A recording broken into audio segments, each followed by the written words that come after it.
আজব এক খেলার নাম পাতা খেলা। মূলত এটি গুণিনদের মন্ত্রশক্তি পরীক্ষার প্রতিযোগিতা।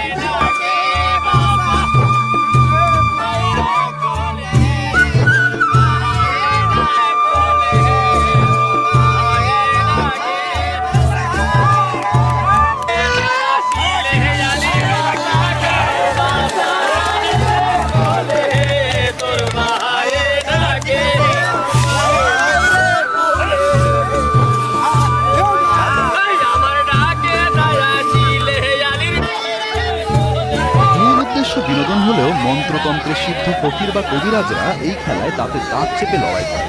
তুলারাশির এক জাতককে আনা হয় পাতার উপর। মাঠের চারপাশে গুণিন ফকিররা গোল দাগ কেটে অবস্থান নেয়। এরপর বেজে ওঠে ঢোল। একজন রেফারির তত্ত্বাবধানে শুরু হয় ফকিরদের কেরামতি।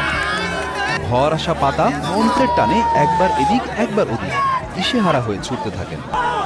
যার মন্ত্রের জোর যত বেশি তার কোর্টে যাবে পাতা। ওই গুণিনের হিসেবে জমা হবে পয়েন্ট। এভাবেই ঘণ্টাব্যাপী চলতে থাকে প্রতিযোগিতা।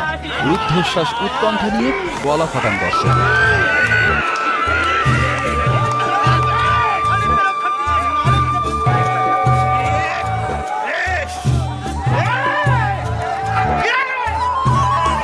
খেলার মাঠে কোনো ছাড় নেই।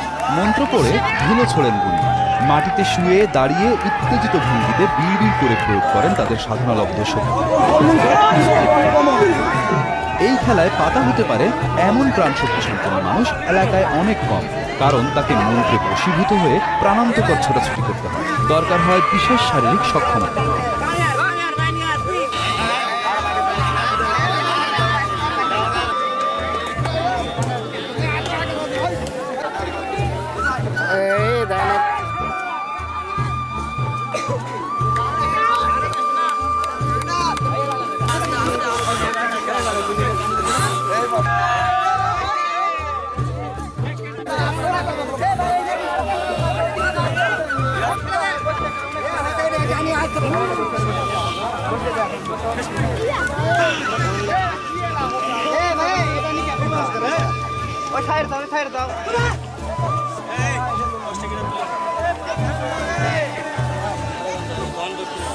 কোনো সমস্যা নেই, চলো।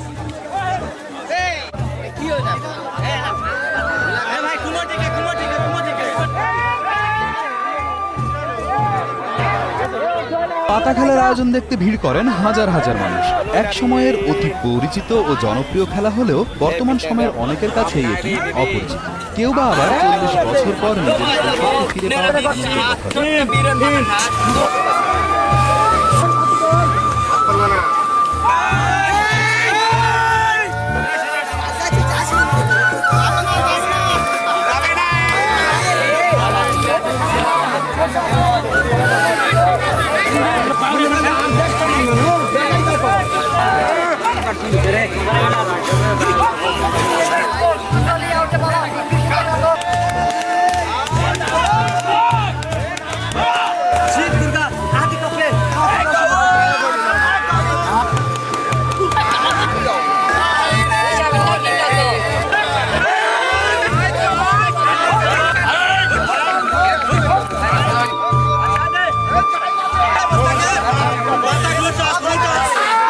ফকির কবিরাজদের এই মন্ত্রতন্ত্র নিয়ে বিশ্বাস অবিশ্বাসের বাইরে সব সম্প্রদায়ের মানুষ এই পাতা খেলাকে